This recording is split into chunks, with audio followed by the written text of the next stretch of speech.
audio from it.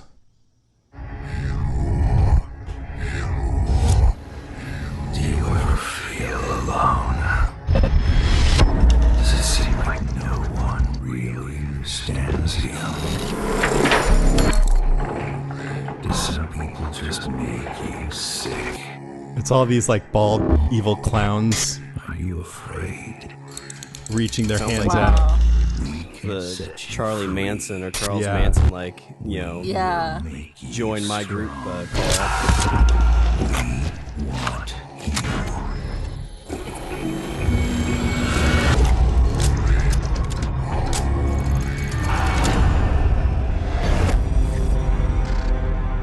That's good. That's really good. It's almost like an album being played backwards. Yeah. Oh, yeah. It just feels, like so edgy. And that show gets criticized because people say, oh, it's all about the, all flash and no substance. And I'm just like, they're painting this picture on this canvas, and it's really creative and in a lot of ways beautiful, even though it's horrifying. And it's not really, it's kind of almost David Lynchian sometimes. It's just like anything can and will happen, and it doesn't necessarily have to totally make sense. And I feel like that's okay. Yeah, I think it's pretty amazing that something like that can keep like being successful, though, because like you have a lot of people who ban against these things, like, and this is on FX too, which is a pretty easy to get to channel, and it seems like this is the moms and stuff would be like, hey, this is on where Timmy comes and watch the show, so this is bad, let's turn it off. But it's been on what, 7 seasons? This is 7, yeah. This is number 7. Yeah. And Timmy joined a cult, so Yeah, he did. Too He's bad. like, Mom, you didn't let me watch American Horror Show. But FX has a little bit of a history. They're a little bit edgy. Nip Tuck, which was also heralded by Ryan Murphy, that I absolutely loved and adored. FX is kind of known for their edgy, kind of pushing the envelope kind of shows. So I'm glad they're doing it. yeah, me too. Yeah, I love this stuff. I hope a lot of children get corrupted. No, I'm just kidding. Just kidding. People have to watch their kids. It's on at like 9 o'clock, if it's on at a later time, Yeah. So. I'm just edging Nico towards it. We're just getting him into Game of Thrones. I'm just kidding. Right. Just kidding. All right. What's next, Sean? So I guess if we're going to go to kind of what I think of typical Comic-Con, I'm going to have to say like Justice League was released in this, and that got me pumped for a movie that DC's kind of been getting hit pretty hard. Wonder Woman was a huge success, and they're probably looking back and be like, we should have had Wonder Woman be our version of Iron Man and helm this property, this franchise. There was some author at Comic-Con who said to the during his panel, Wonder Woman's great, but it might set up false expectations for little girls. I heard that. And they're like, well, what do you mean by that? And he's like, well, they might think that future DC movies are going to be good. But they're doing a lot of reshoots. It's really kind of extending the process with Justice League. That's causing a few problems with some of the actors that they're doing reshoots, and they think that they're trying to go in and try to clean it up after kind of taking the lead from like Wonder Woman and trying to kind of carry that on a little bit. So it might. There's hope. A big part of that, is that it's really tragic, but Zack Snyder's son, I think, killed himself. No, his daughter. Son or daughter. His daughter in March. And so he left production, reasonably so. And so they brought in Joss Whedon. And so I wonder if he's like, I'm going to Whedonify this thing, which would be pretty good. Yeah. Well, if you're going to give that property to anybody, I think Joss Whedon's the right person to run that, because it sounds like with the Avengers stuff, like he had great ideas that the studio wouldn't let him do. But you look at I am a huge Buffy the Vampire Slayer fan. I am a huge Angel, Firefly. Seems like everything Joss Whedon does is just simply top notch. And if you let him run with this and be like, listen, we're gonna Joss Whedon somebody every single movie, which means that we're gonna kill somebody and keep everybody excited. It's gonna. I think it's got to be good. Yeah, he's one of those guys that is like Edgar Wright. I feel is similar. He just has a style that is very thoughtful but unexpected, and you know, he just, I don't know how to explain it, but you can really tell that he works the craft. Yeah. Yeah, I think that's a good way of putting it, working the craft. One of the lines that I didn't catch until I kind of watched it a couple times, but so I know there was a lot of like Unite the Seven.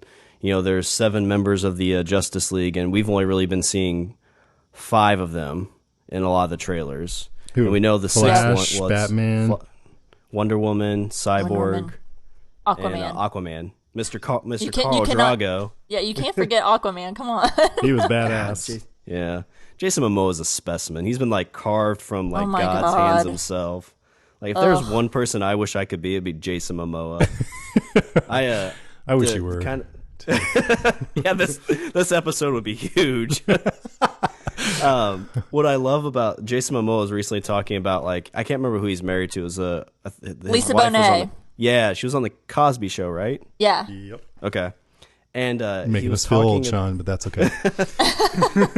He was talking about Stop like it. he'll be laying in bed, and his wife will be in the living room watching Game of Thrones, and you know she'll see his scenes, and she'll come in bed and they'll have sex because she's so turned on by seeing Khal Drago and Khal Drago being in her bedroom. And he's like, and I get laid from it, so it's awesome. That's hilarious. It's not Carl blame her. Drago, though. It's Cal. Is it Khal Drago? Not Carl Drago. Oh, Carl Drago. Carl. Carl. What's up, baby? But- So wait, there's but the- Flash, Batman, Aquaman, Wonder Woman, Cyborg, and then Yeah, and then there's 2 that we're missing. One of them Superman, Superman's and dead, right? Dead Yeah. in quotations. right. quotes.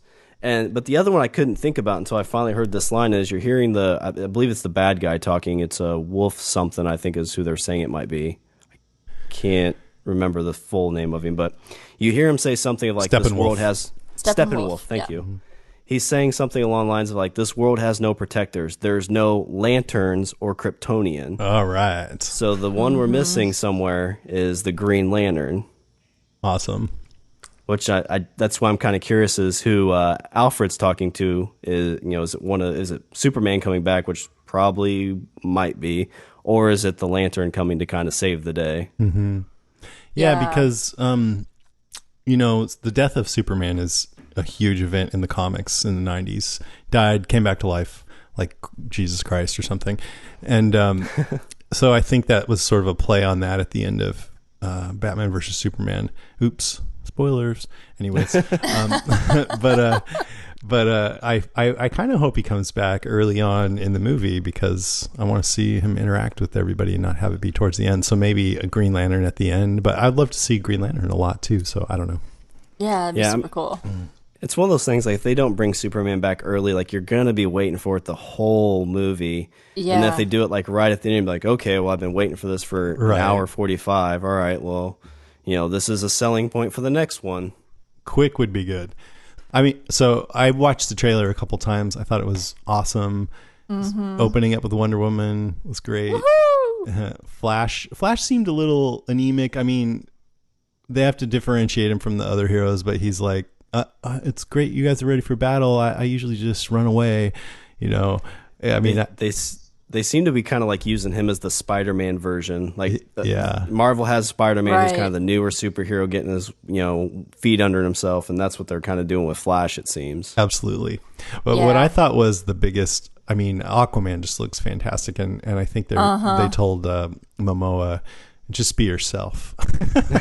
But Yeah, he's what not playing a character. really interested me, and I was pleasantly surprised, is Cyborg, who seemed kind of eerie and creepy. Like he's, Cyborg, I think he was in an accident and they had to, like, kind of like Bionic Man, except more extensive. They had to rebuild most of him. And so he's mostly computer. So I think they're going to make him like creepy, how human are you kind of thing. Which is cool. Yep, it was pretty awesome. Yep. So yeah, that trailer got me stoked. And I think that's coming out in November, right? November, yeah, really, really soon. Yes, Sweet. thank God. And then just mentioned too, Joss Whedon I think he signed on to do a Batgirl movie, which he's super excited about. So that'll be cool. Yeah, I've Yeah. heard some like trickling of rumors that instead of building this, and Wonder Woman may be kind of throwing a wrench in it because it's been so amazing, but that they thought they were going to try and build like a Batman universe. Like you've got your Batman, Batgirl, Suicide Squad, Gotham Lights, but it feels like they're just going to have to try and figure out all these things that work and don't work to make this universe kind of take off. It seems like they're still trying to, maybe Joss being in there will help push it in the right direction, but they're still trying to figure out what they want to do with it. Mm-hmm. Yeah, they can't even decide who Batman is right now. I know. I've heard those rumors coming out too. Yeah. Yeah. So it's rumored that Ben Affleck, that the executives are thinking about replacing him, but they tried to negate those rumors at Comic-Con, but it wasn't 100% convincing. And I'm sort of like, well, he was really good. He was one of the best things about Batman versus Superman. But if they got somebody else in who was good, so I guess I don't really care either way. I'd like to see what he would do in his own movie. Yeah. Yeah, I think he could carry it. I enjoyed him. I mean, I did too. I was pleasantly surprised. Yeah. If they're gonna replace him, though, I think they should go after that George Clooney guy because I think he could play a really good Oh my Batman. God, Right. stop it. Get Schwarzenegger in there. I mean, I might be in the minority on this, but you put some nipples on that bat suit, it's gonna take off. It's They're the never only going to thing live that missing. down. That movie, I convinced my aunt Vicky, she wanted to go see something else, I forget what, and I'm like, let's go see Batman and Robin. It just came out. I liked all the other movies. I liked the Val Kilmer one too. And then I was afterwards, I'm so sorry. Too many puns. Too many puns. It's just the Yes. worst. Okay, Rima, what's next? All right, next up we have Stranger Things 2. I was very excited for this. I think it feels like it's been too long because whenever I watched it the first time, I binged it like in a weekend. So I was really excited to see this come back around. So news about Stranger Things 2, there's like really no news about season 2 other than a couple of new people that are joining the cast. Dacre Montgomery is joining the cast as a new character. You might recognize him. He played Jason the Red Ranger in the new Power Rangers movie. We also have Sadie Sink, and Paul Reiser is joining the show as well, which I thought was kind of interesting. I haven't seen him in something in a long time, so I'm I interested bet to you see it his seemed character. it seemed like back in the 80s he played dickheads a lot, like in Yeah. Alien, and was he in RoboCop? I don't know, but I would bet anything he's going to play a dickhead in this. I'd I say always remember him as the good guy from Mad About You. I don't know about you Yeah. guys, but That's I love 90s. him. Yeah, I totally loved Mad About You. He's so great in that show. But yeah, in his earlier work, he did kind of play a bit of a douchebag. And we don't know. Of course, they're not saying. He says he may or may not be evil. So of course, that's Evil, just a wait evil. and see. Yeah, I mean, it would certainly make it more interesting. I think it's bad guys are always way more interesting. For anyone wondering, that might be a spoiler. Maybe I shouldn't say anything from the first season, but there's a certain character that they said no will not be coming back. Those of you who've seen the show know who I'm talking about. Does it start with a B? Yes, it starts with a B, this character. So sorry for anyone expecting that person to be coming back. They're not. They asked the Duffer Brothers, who are the showrunners, why they wanted to do TV, and they said because it's a lot more like movies now. They said they were like big movie nerds, and they were starting to get into television because it was getting a lot more cinematic, which I think is really true. I mean, TV in the last how many years it's not. You couldn't even get any like big movie star actors. They thumb their noses up at doing, any kind of TV shows. And now they're all flocking to do TV shows because it's gotten so good. I mean, look at Game of Thrones and The Walking Dead and all the other shows out there that are just so awesome. So I thought that was pretty cool. So not a whole lot that came out of the panel. They talked mostly about season 1, which I will not go into a whole lot because hopefully everyone just needs to go watch the first season. It was really good. If you like the 80s and the 80s nostalgia, the show is set in the 80s. If you don't already know that, there's lots of cool like throwbacks and stuff. They did debut the trailer for season 2, which was really cool because it was scored to Michael Jackson's Thriller. Did you guys watch the trailer? I love the thriller thing. Yeah. Yeah. I'm in the minority, and I haven't actually even seen the first season yet. So Oh yeah, you should go watch it. It's pretty cool. I mean, you're probably too young to remember a lot of the things that are in the show. well, I lived 4 years in the '80s, so I experienced a little bit of it. Well, it's still enjoyable even if you're not familiar with it. My kid absolutely loved it. She is not familiar with the '80s at all, just from what she either reads or watches on TV or movies, and she absolutely loved it. So, what made it really fun is it was narrated. They're using that creepy narration by Vincent Price, at the beginning of the Thriller song, and Vincent Price is doing his little creepy, talk and stuff. So that was really fun. You see the kids in Ghostbusters uniforms, and that was super fun. So, lots of fun stuff. Even... if you want to hear what I thought of this, I think it's back in 126. Karen and I talked about it a little bit, and yeah. I'm one of the few people who I thought it was good and I enjoyed it, but I thought it was I wasn't as into it as everybody else or a lot of people, and I wondered if people who hadn't lived through the 80s in general might like it even a little bit more, because I was sort of like, this feels kind of like a copy of a Spielberg movie or something. Not an improvement, but I'm in the minority. I recognize that. I mean, it was definitely one of the, if not the hottest properties at Comic-Con, and got the most positive buzz for that trailer. And I did dig seeing those kids playing Dragon's Lair, which they were playing out a scene that I lived in when I was the same age. So that was cool. Yeah, it was super fun. And you mentioned like the whole Spielberg thing and how it was kind of a copy. That's kind of what they were kind of going for. It's what the Duffer Brothers talked about in the panel, that they thought about would be best is to go to like a long movie, and decided a Spielberg homage was the way to go. So, they kind of did that on purpose. Stephen King, yeah. Yeah, and the whole Stephen King thing with the Upside Down and stuff. So yeah, Stranger Things, it comes back on Friday, October 27th on Netflix, just in time for Halloween. Yeah. You got to binge it. Oh, yeah, that's the weekend, or the Walking Dead just starts right before that, yeah. Oh, yeah, and then there's Atlanta Walker Stalker, so. Yeah. Featuring Bruce Willis.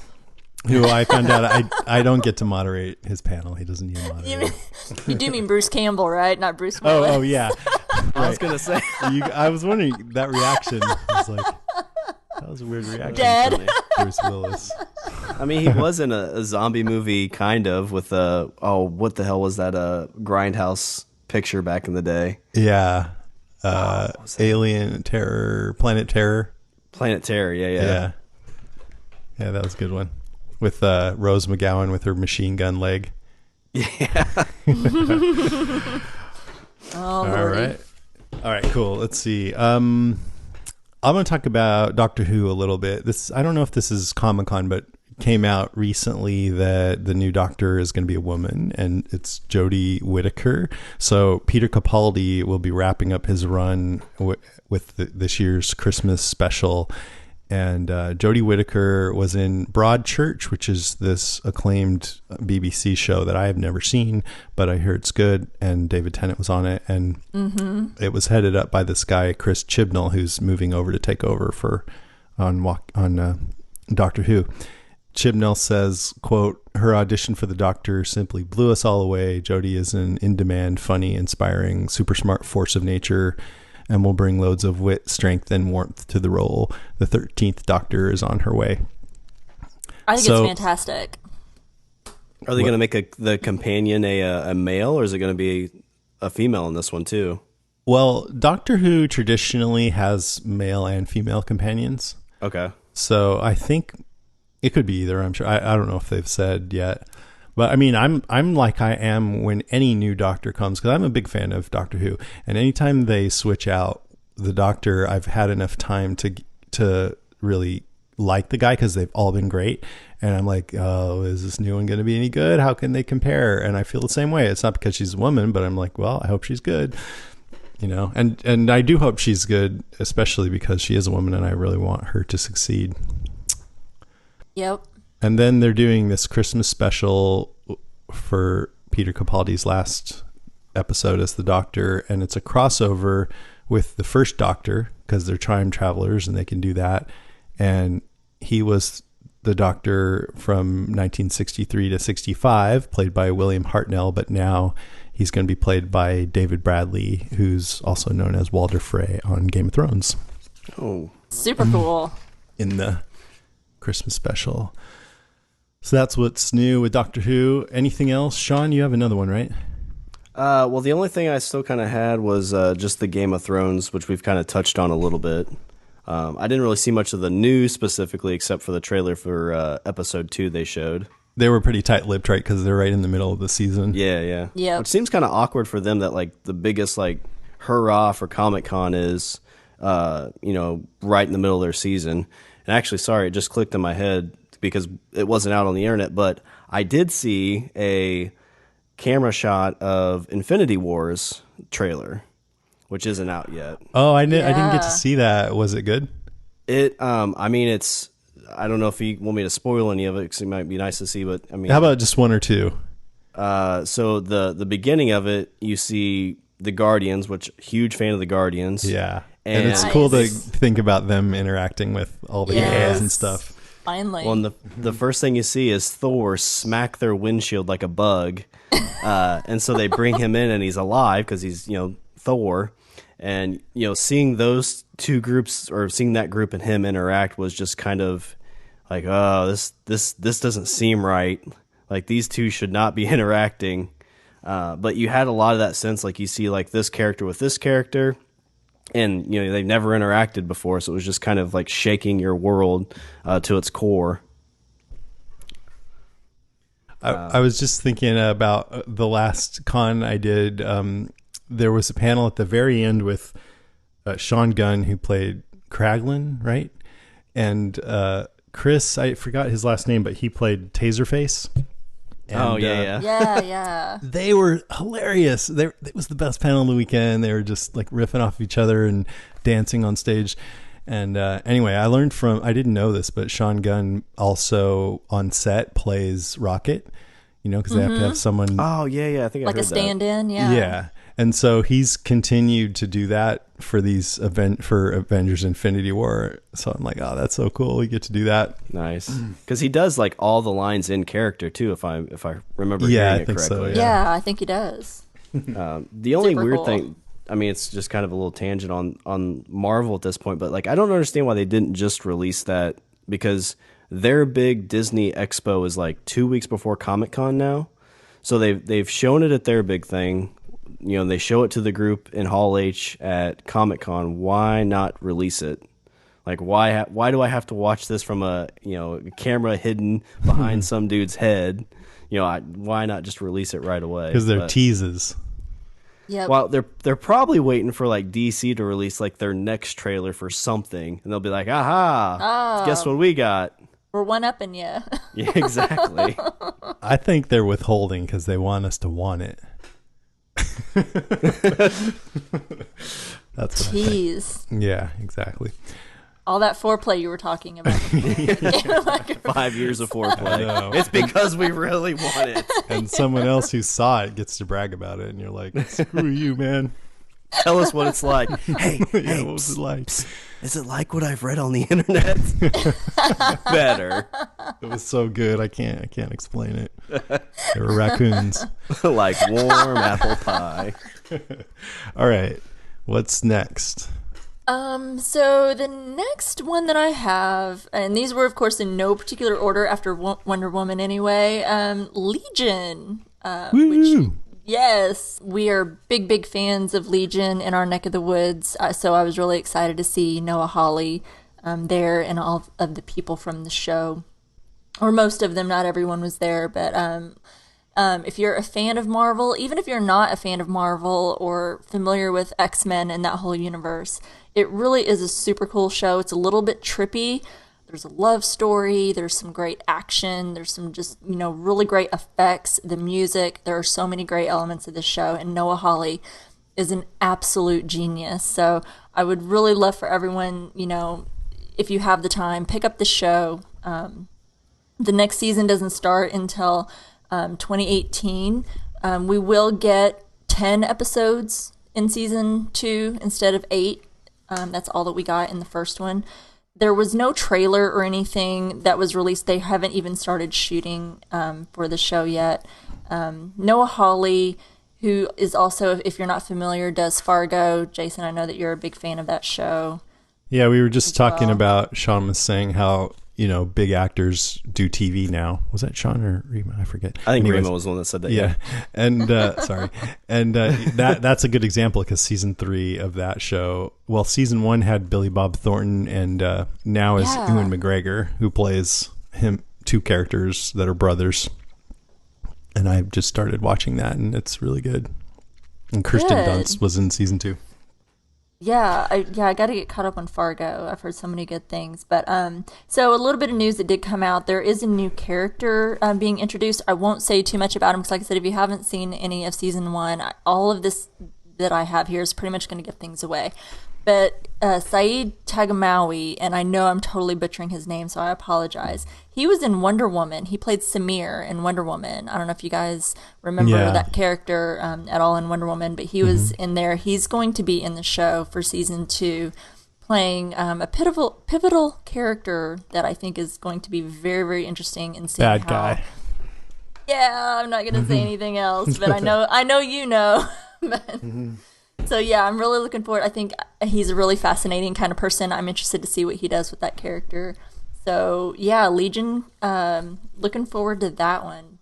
And, they ended the panel, Noah Hawley, as if he doesn't have enough to do already. He did have quite an announcement at the end of the panel that he is developing a movie with Fox. And all he would say he said 2 words, Dr. Doom. That's what they call him on set. Right. He's directing. Yeah. He's too nice now. Yeah, that's cool. Yeah, he's busy as hell. He's got 2 shows and he's also a novelist.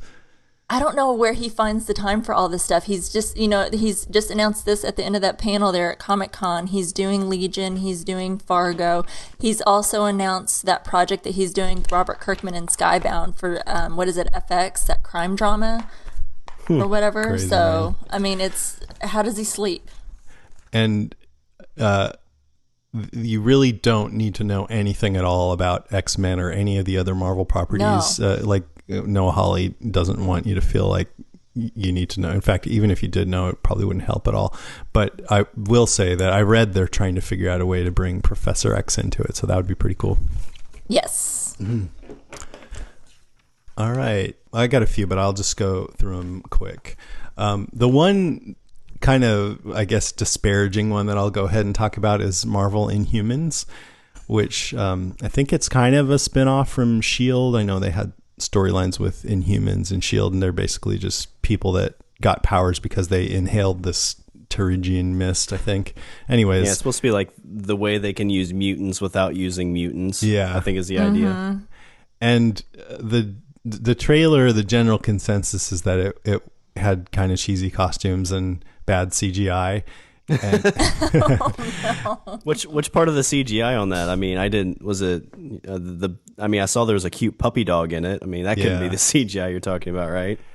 I think it was her hair and the way that they morphed when they teleported. I'm not sure though. I didn't read in detail, but I come to this with a heavy, heavy dose of skepticism. I mean, the good thing about it is one of the stars is, I don't know how to say it for sure, but Yvonne Rion, who plays Ramsay on Game of Thrones. Yep. That's awesome, doing an American accent. But it's headed up by Scott Buck, who was the showrunner for the last few seasons of Dexter, which were really bad. And then he also was the showrunner for Iron Fist, which was okay, but not so good in a lot of ways. Oh no! So You're not pumping this up at all. sometimes I wonder how certain people keep getting jobs, because there's a couple of writers too that write big movies, and I'm like, dude, why do you keep like The Mummy, and all these movies that keep getting critically lambasted, and then they still get to do more. I guess they make money, so they still get to do more. I don't know. Or like Michael Bay. Oh, Oh, don't bring him up. Do we have like 30 more minutes? I can go into my Turtles tirade because I can do that. I didn't even go. I'm like, I don't want my memory broke my tarnished. He already killed Transformers for me. Yeah. So Defenders is getting good reviews. They're saying the chemistry's great and it's fun, and this is the Marvel Netflix series you'll actually want to finish. Now, I know a lot of you guys probably already like the Netflix series, and I do too. I like Daredevil pretty good, and Jessica Jones I like quite a bit. Iron Fist is okay. Luke Cage I've found kind of boring. But anyways, I'm excited about Defenders, especially Luke Cage and Iron Fist as a team. That's going to be good. That starts on, when does it start? It's 8 episodes, and I think it comes out, August 18th. So it's coming up really soon here. Well, it should be exciting. Like you were kind of talking like the CW shows. It seems like any kind of TV series that's between 8 and 12 episodes, that's like the sweet spot for like a great season, because they can put in the budget. They can build better story instead of trying to like stretch it out over 24 episodes. You're So I right. bet that'll be pretty clean. Yeah, absolutely. Yeah, the least amount of episodes, the better. So my show has 0, and it's amazing. Doesn't even have a pilot yet. That's right. That's that good. So I'm looking forward to that. Then there's Dark Tower. Oh That's my coming God. out next week, and we'll be covering it on this podcast. And it's going to be me and you, Rima, if you want to. Oh, hells yeah. I'm all All in. right, Sean. Sure, Are yeah. you, are I'll you see it, into that watch it. stuff? You You got to be into it. I'm into the It actually more than probably Dark Tower. Yeah. Oh, Yeah. can I do clowns? Figure out a way. Well, here's the thing. So Dark Tower is Stephen King's 7-book series, and there's a novella and some short stories. He started this when he was 19 with The Gunslinger and finished it like 10 or 12 years ago. I think the movie's mostly based on the first book called The Gunslinger, but has elements from the other books.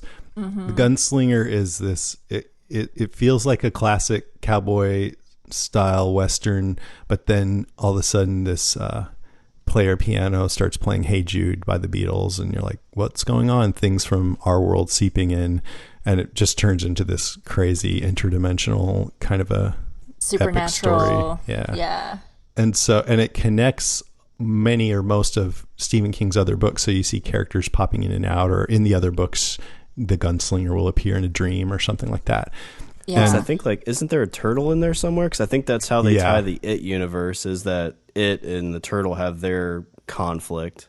Well, I read that, and I don't know if this is actually true, but today I read that Pennywise the clown makes an appearance in the movie.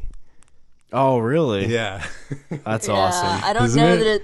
that I don't know if it's Pennywise or if it's like a reference to it, but okay, yeah, okay. there's Something. I think there's a ton of Easter eggs in the movie for sure, because the Dark Tower, I mean, that's really like the central core to everything that Stephen King, all of his other works, everything is tied and comes together in the Dark Tower universe. So Yeah, and the story in The Gunslinger is really simple. I think it starts out the man in black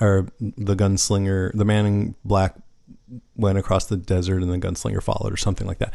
And Yes. so the gunslinger in the books, he looks like Clint Eastwood, but now he's Idris Elba. So they made a change, but and that's perfectly okay. yeah, he's awesome, and it'll actually make sense to the story too, I think. Yeah. Because of the way the whole universe works. But anyways, in this weird alternate world, searching for the Man in Black is going to be Matthew McConaughey, who's also perfect casting for that. He's slick and mysterious. And So charming. have you guys both read all the books then, or have you guys only read some of them, or? Yeah, I've read them all. I'm a couple shy. I'll admit, because I couldn't wait for he took so long with those last few. I kind of like skipped and read some other things, and I never circled back. So I'm really ashamed of myself, and I'm embarrassed, I admit. So Well, my favorite is still The Gunslinger. I Yeah. think, yeah. I mean, I read them all. I hated the ending so much, and especially after however many thousands of pages it ended up being. But I think the movie might have a chance of redeeming that, so we'll see. yeah. But some things one thing that fans are nervous about is that it's only 95 minutes running time, and I think that means that Stephen King said quote, "It's true, the Dark Tower movie runs a clean 95 minutes, like the first book in the series, 224 pages. It's all killer and no filler." So I hope he's right about that. Well, if it has his stamp of approval, I've got to give it a go. And I think it's true. The shorter that it is, the better. Then you don't have to fill it up with a whole bunch of crap. They just get right to it, and there's every moment is worth it on film. There's no wasted time at all. Mm-hmm. Yeah, I wish it was like 5 minutes. No, come on. but they're doing like the TV show, like they're doing the movie and then they're like doing the TV show, right? So they're going to expand on all of this. So, I mean, whether you've read the books or not, going into the movie, I don't think is super important or knowing how it ends. No, because I don't know I don't know how tight it is to the books. I think it's like it is the story, but yet it's still slightly different. So I don't think you don't need to read know. the books. Yeah. No. But there's a TV series coming out next year. I don't know if the movie tanks, maybe this will change, but I think if successful, it's going to focus on the younger main character. His name's Roland. Mm-hmm. And that makes sense because one of the books, Wizard and Glass, is all flashback, and there's also just flashbacks throughout the books to his younger days. So that's exciting, and I might want to do some podcasting on that stuff if it turns out good. Yeah, very exciting. I think it's going to be successful. It looks really great. It's action-packed. I think it's going to be some great story. The whole Dark Tower series is a great story with some great characters, so I'm hopeful. A couple other things I'm excited about. Thor Ragnarok in November, because it looks like a Thor Hulk buddy movie comedy in space. Hulk like fire. That was Thor so like funny. water. Yeah. No, I'm kind of like fire. Thor like... Hulk like a raging fire. Hulk, Thor smoldering fire. That was so good. Yeah. So that's great. Then Black Panther looks spectacular. Yes. And yeah, it's got just the visuals look awesome. And it's Wakanda is this African nation, but it looks typical, but it's a front for this futuristic Atlantis-like place. And T'Challa, the Black Panther, is the king, and his head, like Secret Service bodyguard, Dora Milaje, is Denai Guerrera, aka Michonne. So she's totally badass. I can't wait to see that. That's February of next year. Preacher, so far this season, is just as fantastic as ever, and they're firing on all cylinders, I feel like. Yes. Are you watching that, Sean? I've seen, I think, like all but the last 2 episodes of the first season. Cool. It was a weird show because it seems like I missed an episode, but I couldn't tell I missed an episode. But after watching more episodes, I realized I missed an episode. So it was a weird time in my life.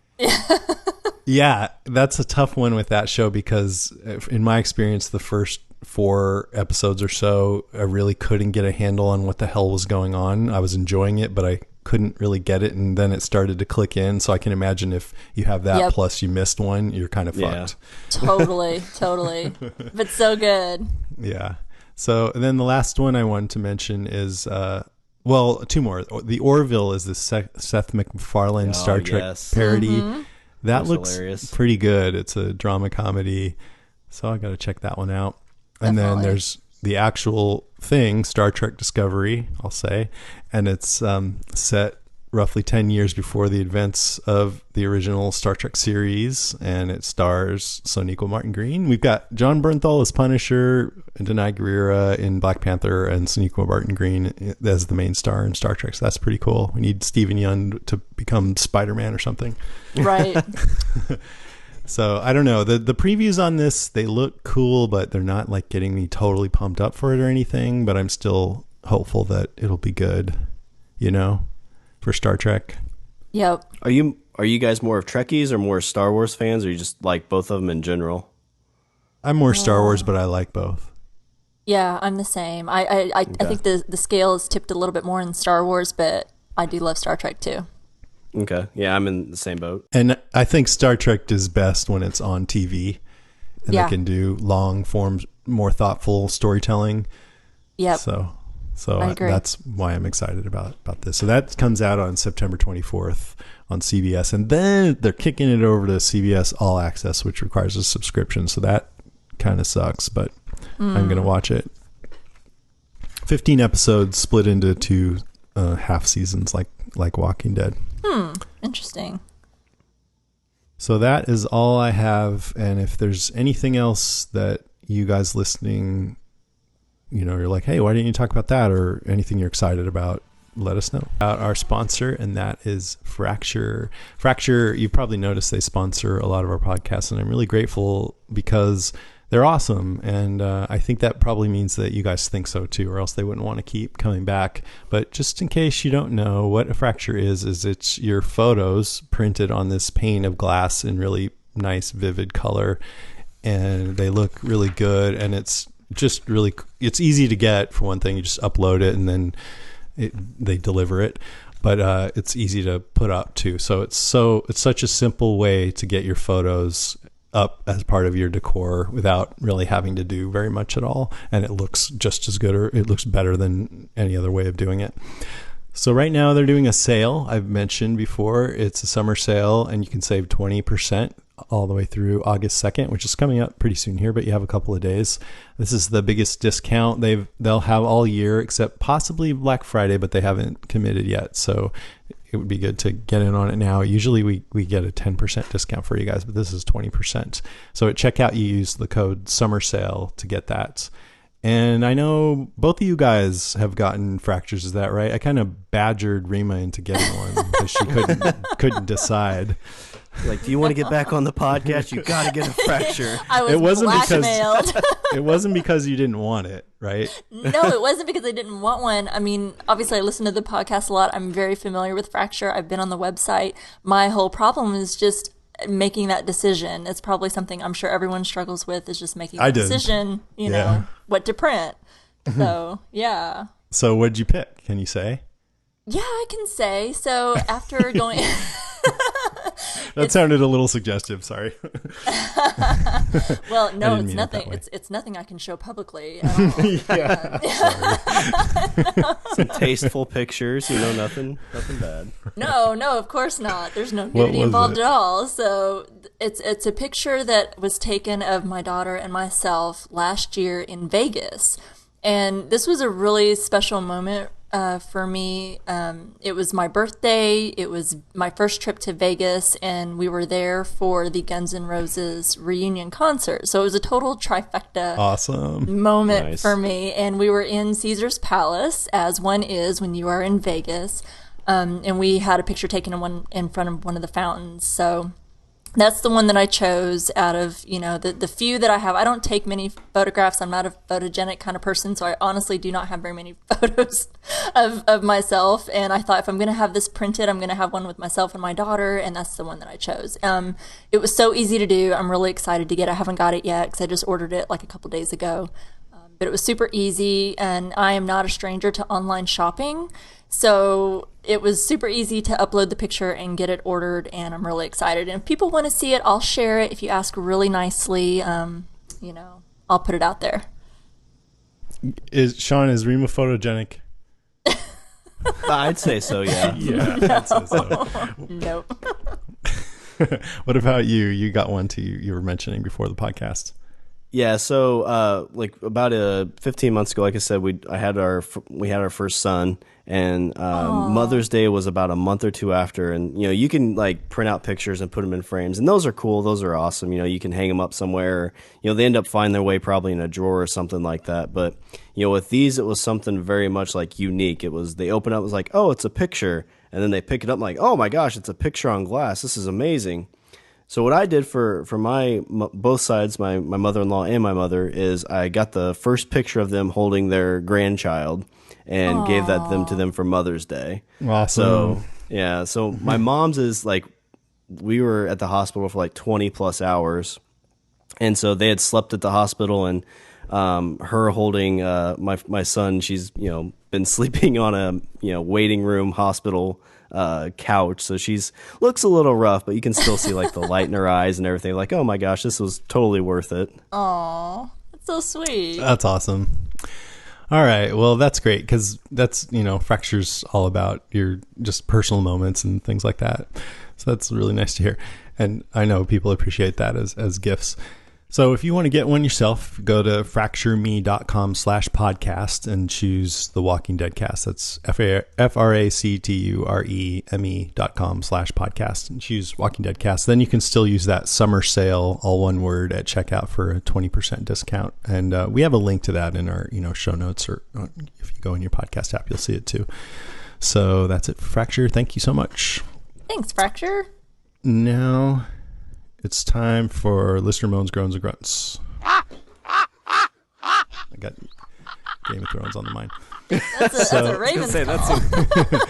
So we asked you guys what you were excited about and bummed about in the Comic-Con news, and here's what people said. Evan Brookman.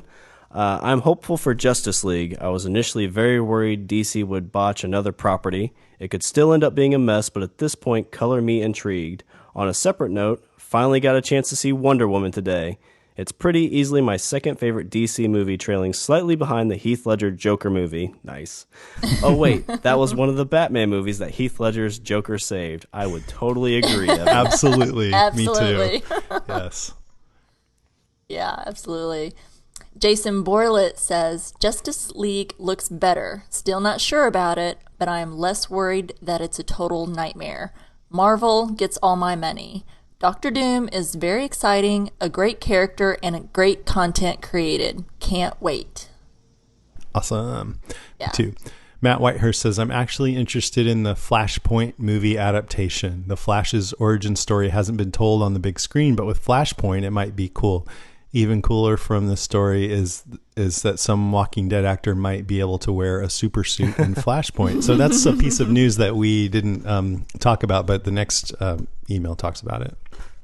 So Jose Estrada, not sure if you caught this at SDCC, the first Flash solo film titled was released. They're going to do Flashpoint, in which the Flash goes back in time to when he was a kid and his mother was murdered and he saves her. This created an alternate timeline where it was Bruce Wayne was shot and killed in that infamous alley and his parents both survived. Now, Thomas Wayne takes up the mantle of Batman and Martha Wayne becomes the Joker. If you'll remember, in Batman vs. Superman movie, Thomas Wayne was played by Jeffrey Dean Morgan and Martha Wayne was played by Laura Cohen. That would get all my money. Yeah. There was a picture of one of them whispering into the other one's ear at Comic-Con, Lauren Cohan and Jeffrey Dean Morgan, and he put it out on Twitter that said something like, can we talk about Flashpoint or something? So he's into it. That would be cool. Mm-hmm.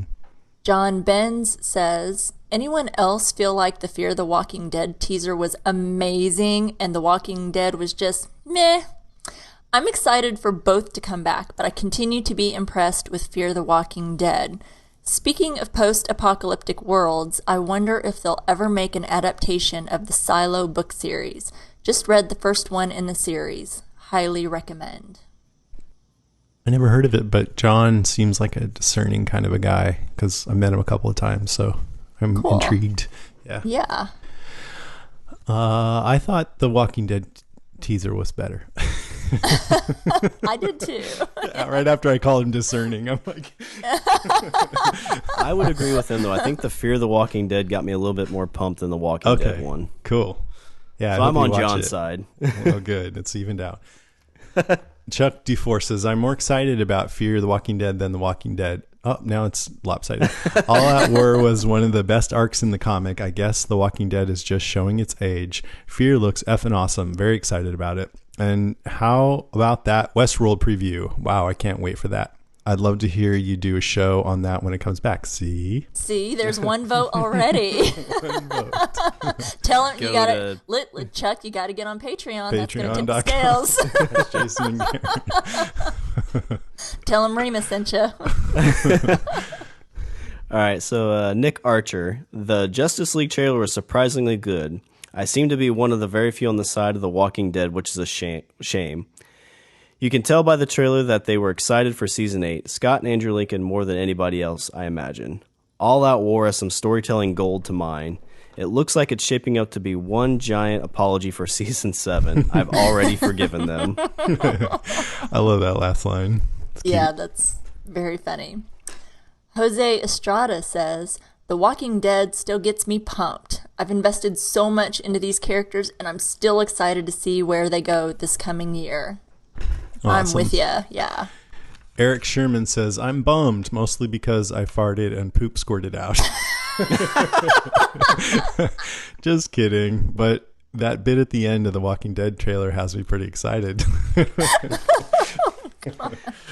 Nice. Derek O'Neill. Defenders is going to be fab. Westworld Season 2. Justice League. Walking Dead return. Thor Ragnarok looks like a lot of fun and tons more. He spells it that way because he's British. Oh, I gotcha. And he also does a Defenders podcast. Check it out. I forget the name of it, but it should have Derek O'Neill as the author. Yeah. Hi, Derek. Is my turn? No. Sorry. No, it's ladies. Come on. Heather J. Millsap says, excited about all the Marvel things. Bummed that Channing Tatum says his Gambit thing is still happening.